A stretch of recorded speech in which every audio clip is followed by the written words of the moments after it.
Hello, this is Will Evans, and for the next hour, I'll be reading from the August 27th, 2026 issue of the New York Times on the Niagara Frontier radio reading service. Leading off, the headline is Governor Kathy Hochul, 5 years in, makes her case for 4 more. This is written by Grace Ashford.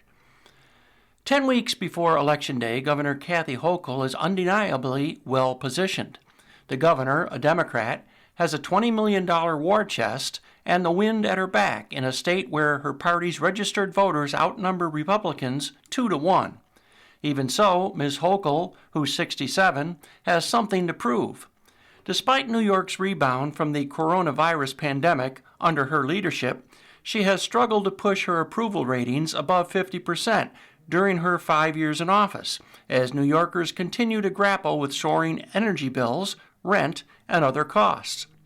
A self-described Biden Democrat in a post-Biden landscape, Ms. Hochul has been buffeted with criticism from the left, which is pushing her to do more to tax the wealthy, and from the right, which views her centrist politics as inauthentic and ineffective. The most recent Siena poll showed her just 10 points ahead of her Republican challenger, Bruce Blakeman, the Nassau County executive, in the November election. In a wide-ranging interview with the New York Times on the eve of her anniversary, the governor reflected on her tenure, which began in the depths of the pandemic, and made the case that she deserved some credit for the state's recovery. People didn't know if their state would deliver for them, and I set forth to prove to them that this could actually be a force for good, she said.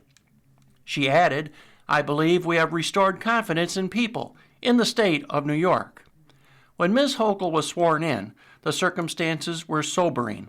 Her predecessor, Andrew M. Cuomo, had resigned in disgrace. Tens of thousands of New Yorkers had died of COVID-19. With violent crime on the rise and remote work becoming the norm, Midtown Manhattan felt like a ghost town. People were writing the obituary for this city and this state, she said. Today, the picture is very different.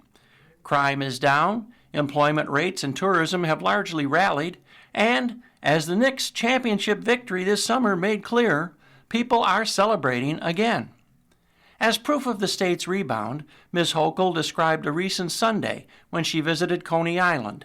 After a walk down the boardwalk with her husband, the governor stopped into Ruby's Bar and Grill for a beer. At the bar, she said, she met a crew of older women in blue dance uniforms who were incensed that their governor did not recognize them. You don't know the Pacemakers? We just performed at the Cyclones baseball game next door, she recalled with a laugh. So I said, all right, let's turn on the jukebox. Show me what you got, Miss Hochul recalled. Before long, she said, everyone in the bar was dancing. That, Miss Hochul said proudly, is New York. Despite more than a decade in the public eye, including 7 years as lieutenant governor, Ms. Hochul has kept a more modest profile than her domineering predecessor, Mr. Cuomo. Her style is ruthlessly practical and occasionally hokey, and while it has yielded some real results, including her success in resisting some of President Trump's efforts to push his agenda in New York, she has not been floated as a potential presidential candidate, unlike the governors of some other large blue states. She often talks about being the first mom governor, a title that reflects not only her public persona, but also some of her proudest accomplishments. Expanding the child tax credit, offering paid prenatal leave, providing free breakfasts and lunches for students, banning cell phones in schools, investing $12 billion to expand access to child care across the state. Jasmine Gripper, the head of the Working Families Party, said the governor deserved credit not only for the pandemic recovery, but also for her commitments on child care and education, and her efforts to protect New Yorkers amid the president's mass deportation campaign and federal funding cuts. The thing that Kathy Hochul has gotten right is really governing for families, she said. Even on issues where the left-leaning party has butted heads with the governor, Ms. Gripper said, it had found her to be a good faith negotiator. The give and take is there. But Representative Mike Lawler, a Hudson Valley Republican, said that she had not used her executive power to impose moderation on the state's left-leaning lawmakers, resulting in a legacy of half measures that had eroded voters' trust. We continue to lead the nation in all the wrong categories. Highest tax burden, worst business climate, Mr. Lawler said, adding, she responds to the polls. She doesn't lead. The Siena poll showed her with a seemingly narrower lead than in previous polls, though the surveys used different samples. But a narrow majority of respondents said they trusted her on key issues like affordability, public safety, immigration, and housing. I'm real proud of what we've done in public safety, Ms. Hochul said in the interview, and I'm going to say this, we're not done at all. Along with the pandemic, Ms. Hochul's early years in office were dominated by criminal justice cases on which she found herself at odds with many of her fellow Democrats in the state legislature. Ms. Hochul spent years and considerable political capital pushing to significantly tighten the bail reform measures that Democrats enacted in 2019 after the death of Khalif Browder, a young man who took his own life after spending 3 years in jail awaiting trial for stealing a backpack. The governor argued that the law was too lenient and inserted provisions to crack down on repeat offenders and give judges and prosecutors more leeway. Along the way, she developed her style of dealing with the legislature, even-keeled, iron-fisted, and apparently unbothered by complaints about increasingly late state budgets. That style has become increasingly evident as she has found herself negotiating with big personalities, from Mr. Trump to Mayor Zohran Mamdani of New York City. When Mr. Mamdani, a 34-year-old Democratic socialist, was elected last fall, many expected far less from his relationship with the governor. The two leaders represent different generations and different wings of the Democratic Party and have significant policy and ideological disagreements. But they quickly began working together to chart a course for an expensive but transformative investment in child care. Mr. Mamdani endorsed Ms. Hochul shortly thereafter. His support helped to doom the campaign of her progressive primary challenger, Lieutenant Governor Antonio Delgado. And the mayor and governor reached another major agreement this spring. Facing deep cuts in federal aid and a city budget deficit, Ms. Hochul pushed for a new tax on high-end second homes in New York City in the state budget, allowing Mr. Mamdani to claim a limited victory in his campaign promise to tax the rich. While the governor was less than thrilled with Mr. Mamdani's rollout of that tax, their partnership has so far proved durable, and some in the party are even looking to it as an example of a possible path forward at a time when the Democratic establishment has been shaken by leftist victories around the country. Representative Pat Ryan, a moderate Democrat from the Hudson Valley, praised the governor's collaborative approach. I think her relationship with Mayor Mamdani is a national model of how to work across a broad Democratic coalition and not agree on every single thing, but focus on where you agree, he said, adding, that is very hard to do in today's politics. Indeed, Ms. Hochul has often tangled with her party, particularly the left wing, over issues like taxes and climate policy. Environmental groups and some fellow Democrats were alarmed last year when she moved to weaken the state's landmark climate law.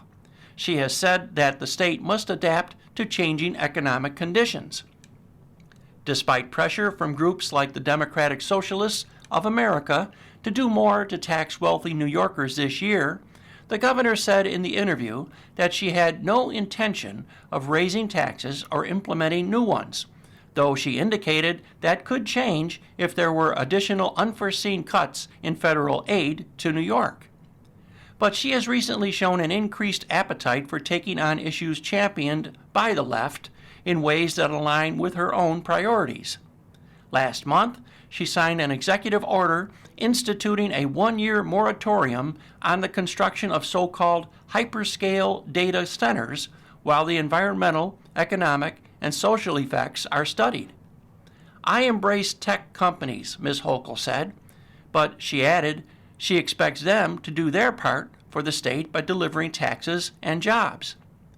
If you want to come and show a community you want them to benefit, Ms. Hochul said. Help subsidize the utility bills. Our next article carries the headline, Chicago program that set aside billions for development left poor areas behind, study says. This is written by Nell Salzman. A program that has successfully helped revive Chicago's once downtrodden downtown has been less effective in the city's poorer neighborhoods, including many on the south and west sides, a sweeping study published Wednesday found. Authorities by state lawmakers more than 40 years ago, the Tax Increment Financing Program, or TIF, aims to revitalize struggling neighborhoods by stimulating economic development. When the city designates a TIF district, it freezes the assessed property values in that area for at least 23 years. Any future extra tax revenue generated from rising property values is earmarked in a TIF fund and reinvested in the development of that same or surrounding area. The money can be used for the construction of parks, schools, and infrastructure, as well as incentives for private commercial and residential development. As the theory goes, projects funded by the TIF cause the value of the surrounding properties to rise, fueling more growth. But the new study argues that nearly all of the increases in property values would have occurred organically without the program. Chicago has utilized this program far more than any other major American city, said Juan Gonzalez, a senior research fellow with the Great Cities Institute, an economic research hub at the University of Illinois, Chicago, that published the study. Over the decades, the program morphed into a runaway development tool with little accountability to the public. The researchers spent more than a year analyzing Chicago's use of the TIF since the program was first implemented in the city's downtown in 1984, reviewing contracts and creating a data set that included property assessments and tax rates. The analysis relied on publicly available data, which spanned different time periods and contained errors and gaps. The program has thrived as intended downtown, now brimming with offices and restaurants. But the researchers found that it has been less successful in poorer areas, which have largely failed to see transformative change, partly because of decades of underinvestment. Among the funds the researchers were able to track was $9.4 billion allocated for a mix of 1,427 public and private development projects across the city. Of nearly $2.6 billion in TIF funds used on private projects, 64%, around $1.6 billion, was allocated to 5 neighborhoods in and around downtown. The researchers estimated that 5 communities on the south and west sides received $55 million in TIF funds for private projects, barely half as much as the near north side, the lowest recipient among the downtown neighborhoods. Downtown communities didn't only benefit from private development.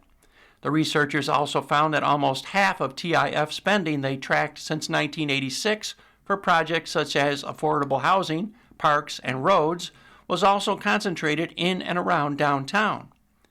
Instead of reducing the city's historic economic inequities, it has exacerbated them, Mr. Gonzalez said. Jan Bruckner, a professor of economics at the University of California, Irvine, who developed a model on TIF's effects on public services in Illinois 2 decades ago, said the research was well done. Mr. Bruckner, who was not involved with the study, emphasized that TIF districts collect tax revenue generated by improvements, as intended, but also keep revenue from overall property value inflation, which is then not available to the city. Supporters of TIF have long argued that the program generates private investment, jobs, and increased property value that would not have otherwise occurred. But the researchers compared the change in value for properties that were closest to TIF projects to values for properties that were farther away. They found little difference, estimating that over 98% of the increase in property value within TIF districts would have happened without the program. William Fulton, an urban studies professor at the University of California, San Diego, and a former San Diego city planner who was not involved with the study, cautioned that the comparison was not an apples to apples and that the 98% figure was likely inflated. What it assumed is that the parcels in or near the TIF and the neighborhoods in or near the TIF are exactly the same as the parcels in the neighborhood a little further away, which may or may not be true, he said. Critics argue that TIF diverts tax revenue that could have otherwise gone to local agencies, such as public school systems, fire and police departments, and park districts, which have to divide up the amount of property tax frozen before a TIF area is designated. The researchers concluded that homeowners faced higher property tax rates over time to make up for the diverted revenue. Researchers assumed that if the city had access to that revenue and applied the funds for basic services, property tax rates would not have increased as much. They estimated that a Chicago homeowner with a $300,000 home paid $878 in 2023 to make up for the amount of property tax revenue diverted to TIF. Overall, researchers estimated the homeowner paid $6,616 from 2014 that is, to 2023. To calculate how much revenue was diverted to TIF and its possible effect on local agencies, the researchers analyzed tax bills from some of downtown's most valuable properties. Google's Midwest headquarters, for example, paid $7.6 million in property taxes in 2025, of which 98.2% was funneled into a local TIF account. The rest of the tax revenue was divided and distributed among local city services. The share of tax revenue that Chicago Public Schools received in 2025 was $73,126, equivalent to roughly one teacher's salary. The researchers did not recommend eliminating the program, but they suggested a handful of reforms, including implementing independent oversight and reducing the amount of property tax revenue diverted from basic city services.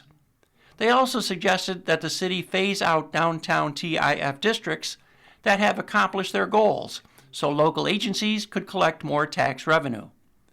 There is no question that TIF is a powerful but flawed and inequitable tool for economic development.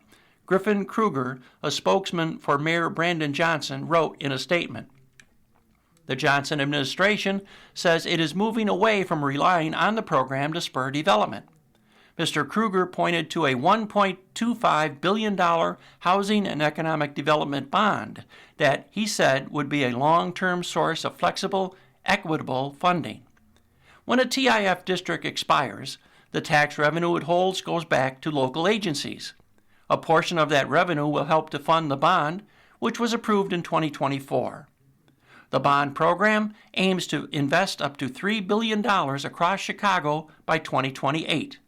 The city says the program will prioritize affordable housing and commercial projects on the south and west sides. You're listening to a reading of articles and features from the New York Times on the Niagara Frontier radio reading service. Our next article, it carries the headline, "The Warning Lights Are Blinking Again." This is from the opinion page, and it's written by Jen Easterly. We have a dangerous habit of taking warning signs seriously only after a catastrophe has taught us what they meant. I have spent much of my career on the other side of such warnings, in counterterrorism and cyber defense. That experience has taught me that too often the signs of impending danger are visible. What is missing is the ability to assemble the signs into a picture compelling enough to prompt action. The 9/11 Commission called this a failure of imagination. Over the past several weeks, some of the world's most advanced artificial intelligence systems took actions their creators did not intend. In one case, an Anthropic AI agent attempted to plant malicious code in open source software, using fabricated identities to deceive a human into executing it. In a separate event, a swarm of open AI agents undergoing evaluation autonomously penetrated the production systems of Hugging Face, a platform used to share AI models, executing more than 17,000 autonomous actions before Hugging Face contained the intrusion. OpenAI did not realize for several days that its agents were responsible. None of these incidents led to consequential harm. That is precisely why they are easy to dismiss. But with AI capabilities advancing at extraordinary speed and behaving in ways we often can't anticipate, we cannot afford to wait for disaster to tell us which signals mattered. Our failure of imagination has to end here. 25 years ago, the systems were blinking red as George Tenet, the CIA director at the time, described the flood of information that arrived before September 11th.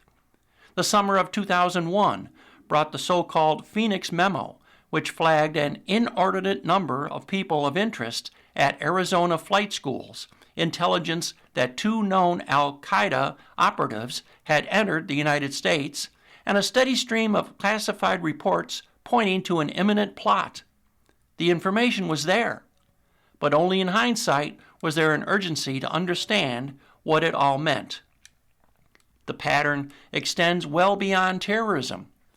Before the Challenger space shuttle explosion in 1986, engineers at a NASA contractor warned that cold weather could compromise the integrity of the shuttle's O-rings. Before the financial crisis of 2008, evidence of deteriorating mortgage standards and dangerous leverage accumulated in plain sight.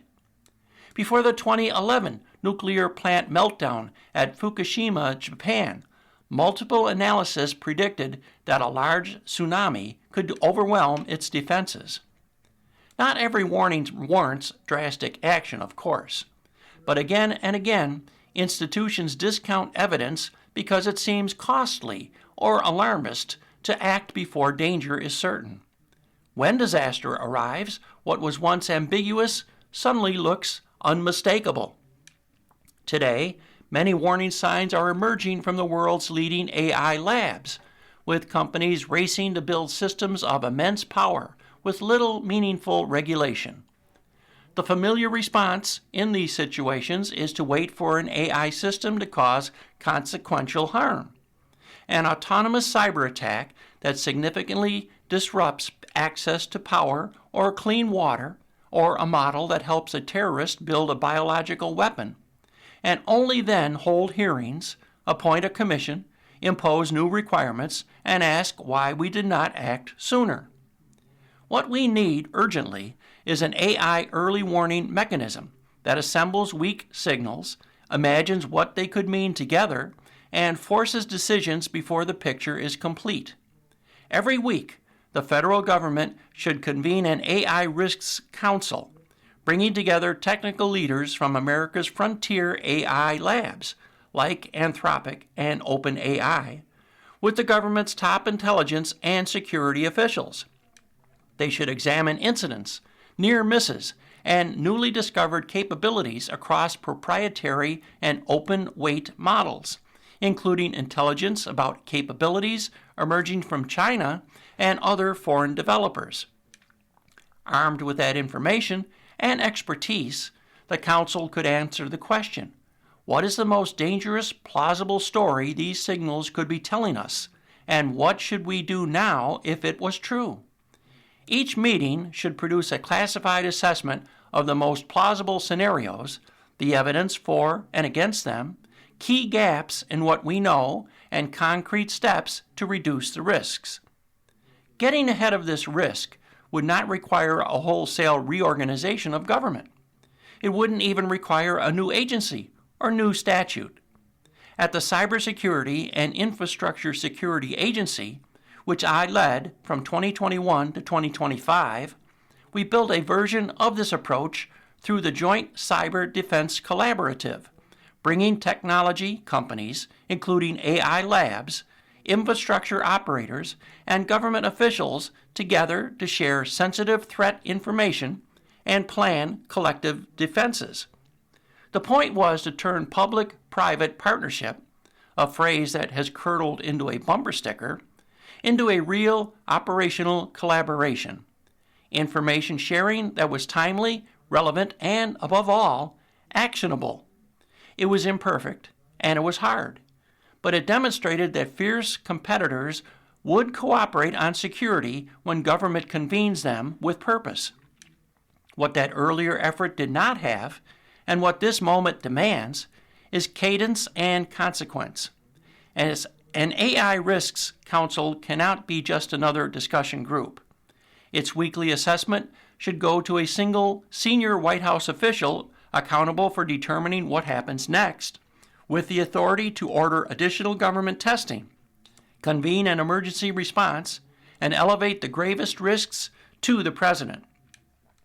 None of this requires believing the catastrophe is inevitable or even likely. It requires accepting that if the worst outcomes are preventable, the moment to prevent them will necessarily come before the evidence is complete, before the cost of delay become obvious. We should not confuse uncertainty with safety. We should not wait for the warnings to become wreckage. And we should not need another commission report to tell us, after the fact, that the systems were blinking red. Our next article was written by Karun Demirjian. Trump threatens to rename Lake Ontario as trade war with Canada heats up. President Trump on Tuesday threatened to rename Lake Ontario as Lake America, the latest in a stream of provocations he has hurled at Canada as its leaders as a trade war heats up. The United States is giving serious consideration to changing the name of Lake Ontario to Lake America, Mr. Trump wrote in a social media post, rationalizing the change because we don't expect to be doing much business with Ontario any longer. The president's post was his latest verbal attack on Canada as the two countries exchange increasingly punitive threats over taxes on trade. The trade dispute escalated over the weekend as talks between the two neighboring countries broke down. Last week, Mr. Trump announced that U.S. negotiators had reached a deal with Canada to head off his plans to impose 50% tariffs on a range of Canadian goods. But Canada, the United States' second largest trading partner and longtime ally, said the offer on the table was a bad deal, and tariffs on some $20 billion in goods came into effect Saturday. On Tuesday, Prime Minister Mark Carney of Canada announced retaliatory tariffs of up to 50% on hundreds of American products, dollar for dollar, after Mr. Trump threatened more duties on steel, cars, trucks, and related parts beginning next year. Mr. Trump also has taken aim at the Premier of Ontario, Doug Ford, who had been one of the driving forces behind Ottawa's opposition to the deal the United States had proposed. Mr. Ford told Mr. Carney that the terms were unfavorable to Canadian car and steel manufacturers and that his province wouldn't comply with the requirement to restore sales of U.S.-made alcohol, according to people familiar with the negotiations. In an earlier social media post on Monday, Mr. Trump quipped that Mr. Ford was overall unimpressive and warned that someone should get those clowns to fall in line or the consequences for Canada will be far worse. To drive his point home, Mr. Trump also posted a marked-up map of the lake, the smallest of the 5 Great Lakes, and which separates the Canadian province of the same name and New York State. A big red X crossed out the words Lake Ontario, and in an oversized gold font, Lake America replaced them, flanked by an American flag. The name change is reminiscent of Mr. Trump's move to rename the Gulf of Mexico as the Gulf of America, a change he demanded by executive order on the first day of his second term. Historical references to Lake Ontario predate the founding of either the United States or Canada. The name is thought to be derived from an indigenous term meaning either beautiful water or Great Lake. You're listening to a reading of articles and features from the New York Times on the Niagara Frontier radio reading service. Moving to our next article now. She was one of us. To Tennesseans, Dolly Parton's death hits home. This is written by Emily Cochran. Before she became a country music icon, Dolly Parton belonged to Tennessee. Her rise to fame started, of course, with her music. An album cover featuring the view from an eastern Tennessee porch, songs about the humble lessons of her impoverished childhood, the performances at the Grand Ole Opry in Nashville. But even as her star power took her all over the world, she made a point to keep coming home in different ways. She donated millions of dollars to disaster relief after devastating fires in East Tennessee and crucial vaccine research at Vanderbilt University. She built the sprawling amusement park Dollywood in Pigeon Forge, near her hometown, Sevierville. And before her autobiographical musical headed to New York, it had its world premiere in Nashville. She stayed true to us, said Christy Ferris, 51, who drove to her job on Tuesday at a gift shop in downtown Nashville, playing Here You Come Again with her windows rolled down. I don't know if anybody could replace her, or even come close. So, as the nation mourned her death on Tuesday, the grief was perhaps the most profound in Tennessee. The idolization of Ms. Parton, or just Dolly as she's known, often seemed to be the one thing everyone could agree upon. She inspired Tennesseans to be better, because she was one of us, said Beverly Keel, a music industry veteran who is a dean at Middle Tennessee State University. She added, I can't express the profound grief Tennessee will experience this week. Ms. Parton, who was 80, had been dealing with health challenges for months. She died in Nashville after a brief battle with cancer, a spokesman said on Tuesday, the announcement reverberating throughout the state. In Nashville, it is hard not to catch a glimpse of Miss Parton's influence. Her signature visage, piled blonde wig, beauty mark, wide grin, is captured on murals, T-shirts, and pins. Her songs are on repeat in stores and at music venues. She just always seemed immortal, said Scout Gillette, 31, a singer who was in town to perform at an East Nashville venue and found herself grappling with grief in the Country Music Hall of Fame's exhibit on Miss Parton. It's just amazing how many people she touched.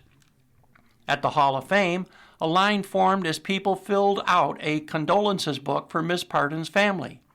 Flags were lowered to half-staff, and politicians and artists alike offered their condolences. Flowers were laid at her star on a walkway across from the Hall of Fame. The honky-tonks along Lower Broadway performed her songs in tribute, while cars blasted 9 to 5 and other songs.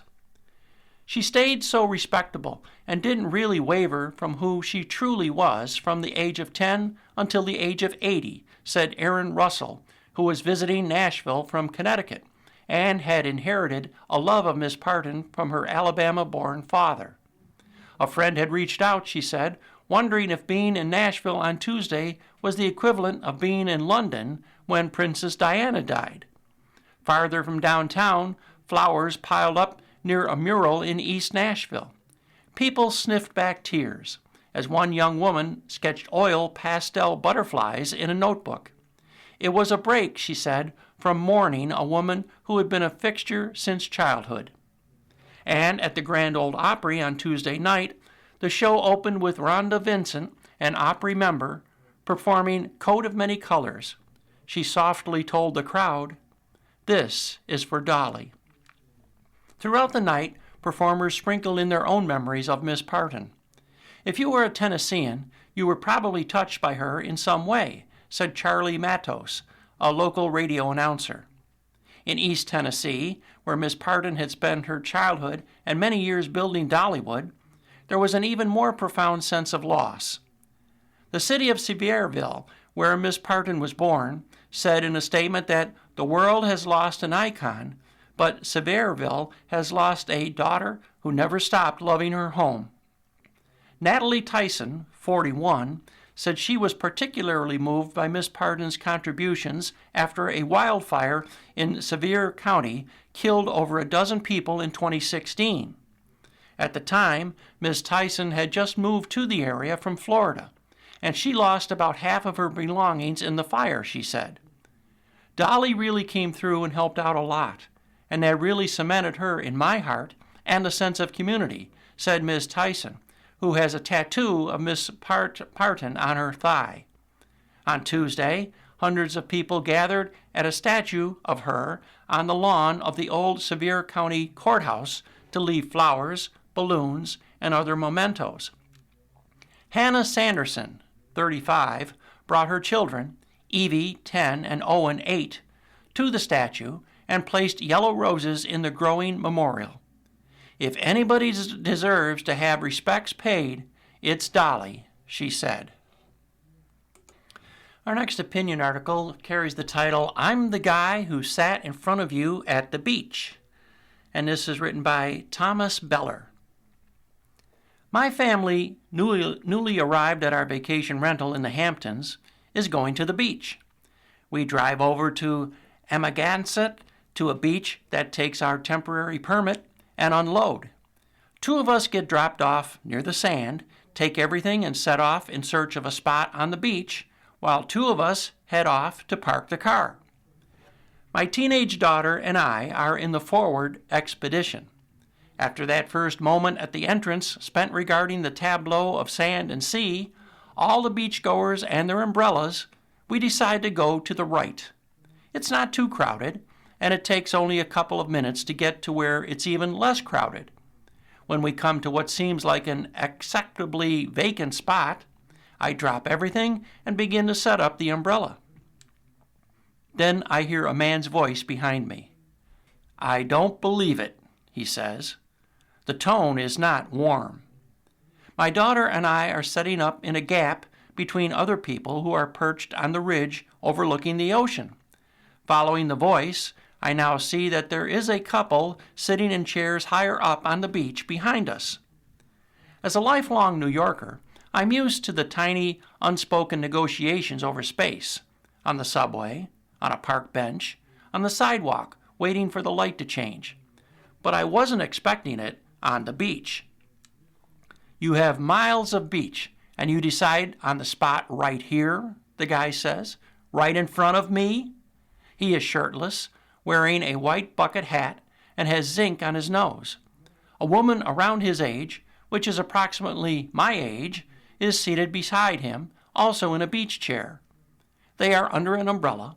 I stare at him dumbly because I am still unclear if he is kidding and being friendly, or not kidding and not being friendly. It happens every time, he continues, in an irate tone that suggests he is not kidding.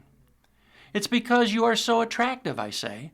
People are drawn to you and want to be in your orbit. I smile, trying to situate the somewhat obnoxious remark I just made in the quadrant of amiability.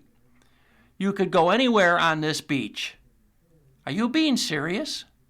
We could move, I say. In response to this, the woman sitting next to him, presumably his wife, starts shaking her head no and gesturing with her hands in the manner of an umpire calling a base runner safe. The implication, don't move, don't worry about it, ignore him, it's fine. But I am flustered and don't trust my interpretation of her gestures. Better to cut our losses. You don't come to the beach to get in a shouting match. Spatial awareness, he continues. You have to have some. Otherwise, the phrase spatial awareness makes me want to call back, you mean situational awareness? But I refrain. I read about the collapse of a hedge fund of that name, situational awareness, just the previous day. The fund was focused on investments in artificial intelligence. The drama was partly that it had collapsed, and partly that the billionaire investor Ken Griffin had made a middle-of-the-night deal to bail it out. Previously, Mr. Griffin was in my thoughts because he bought an apartment in 2019 in one of those buildings along Central Park South, the ones that look as if they were giving the whole city the finger. That is the most expensive apartment in New York. I thought about how that apartment, and so many others in those buildings, must be empty for most of the year, and how nice it would be to be able to set up a laptop at a desk and work there in solitude for a few days. I recently read a profile of Mr. Griffin in the New Yorker, and the other detail about him that stayed with me from that article is that apparently he rarely blinks. I stare at the guy on the beach who has been yelling at me in a mode of incredulity. I blink, but not that often. It's not a big deal to move, I say. The fact is, his irritability has lent him a slight aura of integrity, even if I think he is essentially being a jerk. In a different context, I think we could even be friends.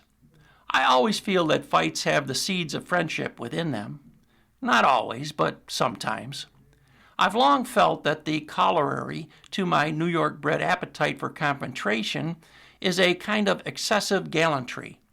Giving up your seat on the subway, holding the door of a bus for a rushing fellow commuter, generally letting other people go first, often with a slight gesture of the hand and a nod, as though we all took turns being a maitre d' showing a regular customer to his or her favorite table. There is pleasure in being generous, and it also feels like a way of maintaining karmic equilibrium. I pick up the bag and chairs and umbrella and obligingly take a few steps to the left. In our new spot, 3 feet away from the old spot, we are slightly closer to a big group of 20-somethings. A modern tent thing is flapping above them. Their voices are slightly louder than they would have been in our old spot, but this, I tell myself, is part of the music of the beach. One must live among other people. Is that better? I yell back at the previously obstructed man. He stares forward, not responding. Satisfied that we have moved out of his view enough so that I don't have to talk to him or think about him, I finish with the umbrella, set up the chairs, and plop down on our newly claimed patch of beach. My daughter and I agree to suppress the news of this encounter when the wife and brother pair show up, on the grounds that was once amusing about it is likely to get lost in the telling, while what was stressful and annoying about it will probably remain. So, I forget about them, and later, when I come back from the water, I see they have left. Whether they left because of our presence or because they'd had enough of the sun and surf, I will never know. There is a 50-50 chance that our exchange felt so rancorous to them that it ruined their moment on the beach, so they left in a mood. And yet admitting that I will never know also invites the opposite scenario. Perhaps he left feeling a grudging respect, even admiration, for me. There was something so familiar about the guy. He seemed like someone I could or would know and even come to like. I will not be entirely surprised if one day, tomorrow or next week, he appears in some random place when we're all back in the crush of the city and says, "Hey, you're the jerk on the beach." And then we will look at each other, unblinking, and I will wonder whether he is joking. You are listening to a reading of articles and features from the New York Times on the Niagara Frontier radio reading service. We'll turn to our next article now. She wrote about other people's sex lives, then wrote a movie based on her own. This article is written by Alessandra Shade. On a sweltering Saturday in August, the lobby bar of the Marlton Hotel in Greenwich Village was cool and dim. A few patrons spoke in hushed tones over espressos. "It's very quiet," Carly Scortino said, surveying the scene. "Almost too quiet for what I'm about to say." Scortino, 40, has made a career of saying what others will not. For nearly 2 decades, under the brand umbrella Slut Ever, she has turned private experiences into copy in a blog, a web series, a television show, and a memoir. She spent a year as a dominatrix assistant. She interviewed cam girls and escorts, and she wrote about nearly every relationship she had along the way. If I thought that something seemed like a bad idea, but it might end up being a good story, I would do it, Scortino said. Now, she has a movie out in theaters, I Want Your Sex, a sex comedy directed by Greg Araki. It started 13 years ago as a script Scortino wrote about a relationship she had with her much older editor. After a gender swap rewrite, it became the story of an artist, played by Olivia Wilde, who takes her much younger assistant, played by Cooper Hoffman, as a sexual muse. The role appealed to Wilde in large part because of Scortino's sense of humor. I find her work hilarious, refreshing, enlightening, and deeply necessary, Wilde said, adding that she shares with the writer a distaste for slut-shaming. Scortino grew up in Highland, New York, about 80 miles north of Manhattan. She started her writing career 2 decades ago when she was living among a crew of young artists in a London squat with no heat or hot water. She chronicled her roommate's sexual exploits and her own on a blog called Slut Ever. I was writing as if the internet was written in pencil, she said. This was before Lena Dunham's Girls, before Amy Schumer's Mostly Sex Stuff special, before Nicki Minaj's Anaconda. At the time, writing about sex from a woman's point of view was considered quite trashy, Scortino said. She moved to Williamsburg, Brooklyn, and expanded her blog into a web series for Vice. It later became a Viceland TV show. Sally Singer, who was then Vogue's digital creator-director, recruited Scortino to write a sex column in 2012. In-house, it was called the Emotional Health Column, Scortino said, adding that writing about sex wasn't very chic. It ended up running online for 7 years. She wrote about things that some people would consider trashy, but there's nothing trashy about the way she thinks and talks about them, Singer said. She's clever, and it was very well received. In 2013, Scortino wrote a screenplay based on the relationship with a man whom she would describe in her book as the first person to make me feel like my sex life wasn't something to be ashamed of, but rather part of what made me interesting. The script landed her an agent at ICM, who connected her with the veteran indie director Araki. The pair spent years trying to finance the project, but their efforts stalled. In 2023, Araki suggested revisiting the script and swapping the genders of the leads. The eager 25-year-old millennial woman would become an awkward Gen Z man. The Gen X editor would become a sexually adventuresome millennial artist. The changes gave Scortino a chance to play with generational mores. Millennials were the first generation raised on internet porn, where there was something aspirational in being sexually transgressive, in eschewing traditional ideas of what a woman should be like or what sex should be like, she said. When we rewrote the movie, the big difference is that the millennial woman who grew up on a very specific attitude towards sex is now dating a Gen Z man who is more reticent. Even so, the core of the story held. It's still a story about a young person finding confidence and possibility through sexual experiences, Scortino said. The film arrives in a cultural climate different from the one that inspired it. For Gen Z, dating has become something to opt out of. Scortino finds the sex recession sad. In every other aspect of life, we're told to lean in, play hard, make mistakes, she said. But with sex, it's the opposite. It's be safe or you'll end up traumatized. In March, Scortino described her own hiatus from sex and dating in a post for Hotline, her Substack. To recap, I'm 40, single, no kids, haven't had sex in 7 months. At any other point in history, this would make me a deeply tragic figure. But in 2026, I'm pretty sure it makes me trendy. Though the period of voluntary celibacy has ended, she is still searching for what sex means to her and other women these days. In I Want Your Sex, Erica tells her 25-year-old lover that sex is everything, that it forges us as human beings. Later, she takes half of it back. Sex is everything, she says. It's also nothing. And now we'll move on to our next article. He can't help rooting for the Mets and a better world. And this article is written by Jim Windoff. Late in August, the New York Mets were coming to the end of yet another losing season. Even with the highest payroll in Major League Baseball, they were stuck in last place.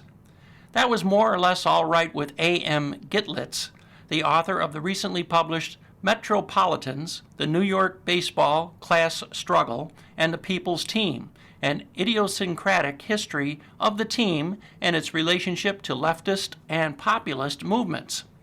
He understands all too well that the Mets are the Mets, a ball club known as much for its tragicomic ineptitude as its occasional moments of glory. If the Mets were more like, say, the New York Yankees, a team that has rattled off victories with businesslike efficiency for more than a century, he might be less interested. Late on Tuesday afternoon, while riding the subway from his apartment in Manhattan's Chinatown to Citi Field in Queens, he suggested that some Mets fans had come to expect too much since 2020, when the hedge fund manager Steve Cohen bought the team for $2.4 billion. There were a couple of years when Mets fans kind of became like Yankees fans, he said, but it just seems wrong for the Mets to have that sense of entitlement.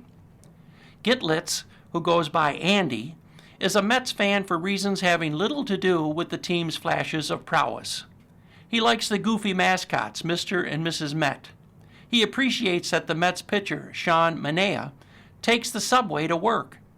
And when he considers Tom Seaver, he sees not just a historically great pitcher, but also someone who took a brave stand when he publicly decried the Vietnam War shortly before he led the Mets to victory in the 1969 World Series. Gitlitz was born in 1987, 25 years after the Mets' first season, and 1 year after they won the World Series for the second and last time. His interest in baseball and political activism have run side by side since he was growing up in Yorktown Heights, New York, a hamlet about 45 miles north of Manhattan. His father, a fellow Mets fan, often took him to games. His mother died when he was a teenager. When Gitlitz wore his Mets gear to school, in his telling, he was taunted by the considerably more numerous Yankees fans who ruled over the halls with jock-like arrogance and took pleasure in bullying the nonconformists. I became fully convinced the Mets were the team of a downtrodden underworld of artists and radicals, with the Yankees representing the contemptible dominant ideology, he writes in Metropolitans. That youthful notion would grow into the book's thesis. He spent his college years at SUNY New Paltz and the New School in New York City. After graduation, he started writing about the Occupy movement and related subjects for the New Inquiry, an online journal. He paid the rent by delivering food before switching to marijuana. It was a very good job when weed was illegal, he said. His first book, I Want to Believe, Posadism, UFOs, and Apocalypse Communism, came out in 2020. Since then, he has earned a living as a writer and as a host of This Wreckage, which he called a Dirtbag Left podcast. Despite his tolerance for losing, he wouldn't mind if his team came out on top a little more often. As the 7 train hurtled above Queens, he mused that the Mets' recent 4-game winning streak could be the start of a turnaround, taking them from the basement to the playoffs. They might be on one of those runs, he said. I mean, they're going to have to win another 25-30 games. Not impossible. There were long lines outside Citi Field. Although there was a promotion on, reversible bucket hat night, Gitlitz thought the turnout might have had more to do with the winning streak. They're playing really well right now, he said, as he walked past a hulking statue of Seaver. Inside the stadium, he picked up a veggie burger and a can of Dos Equis at the Vegan City food stand. After settling into his field-level seat along the right field line, he took a moment to describe what he sees when he watches baseball. "You have this defensive team whose singular goal is the production of outs," he said, gazing out at the grass. "Then somebody from the other team comes up holding a big stick. He tries to hit the ball in play, causing all this chaos that allows him to run around the bases and safely make it home."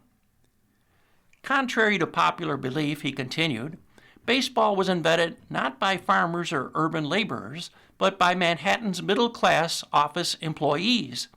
The game, he said, became an expression of their uneasy position in the social hierarchy, caught between the workers, whom they envied and resented, and the elite. The hitter, in this view, is acting on the office employee's pent-up desire to wreak havoc on the system. By smashing the ball, he is giving himself a chance to triumph over the mechanistic forces of modern life.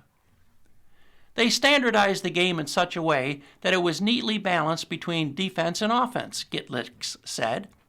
As the rule book proliferated, it was always seeking that balance, that tension. And this is the tension that drives capitalism. The game on Tuesday began when Fernando Tatis Jr., the slugging right fielder of the San Diego Padres, stepped into the batter's box.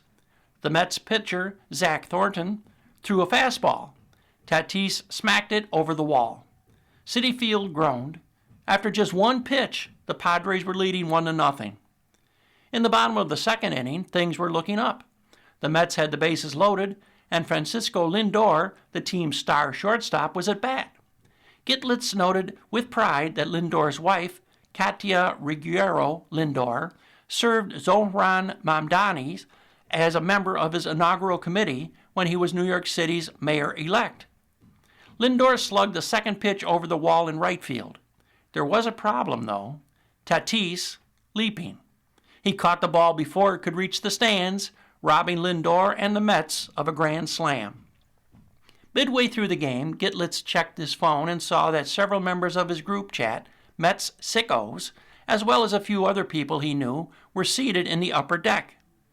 He found his friends filling most of a row high above home plate. One wore a Mets jersey with Lenin on the back. Another was the indie film director Caroline Golem. "Did you see that catch?" Gitlitz asked, referring to Tatis's over-the-wall grab. "Horrifying," Golem said, "but also amazing." As the innings plodded by, Gitlitz paid a visit to another group of friends seated a few sections away. During the seventh inning stretch, they stood and swayed, arms across one another's shoulders, while singing "Take Me Out to the Ball Game." We returned to the field level for the bottom of the ninth. With the Mets losing 5-2, the sound system blasted a thunderous drumbeat. It failed to rouse the faithful. "Has this team already given up hope?" Gitlitz asked. "Is the game over for them? Is it over for the fans?" "Kind of seems like it." Fly out, strike out, strike out. Another Mets loss. Gitlitz seemed deflated. For the moment, the game had killed his hope for a miracle run that would result in a playoff berth. But as we joined the crowd making its way toward the 7 train, he did some math in his head. If the Mets got hot in the season's final weeks, they might just pull it off. They'd have to lose once a week, Gitlitz said, at most. You've been listening to a reading of articles and features from the August 27th, 2026 issue of the New York Times. Your reader has been Will Evans. Thank you for listening.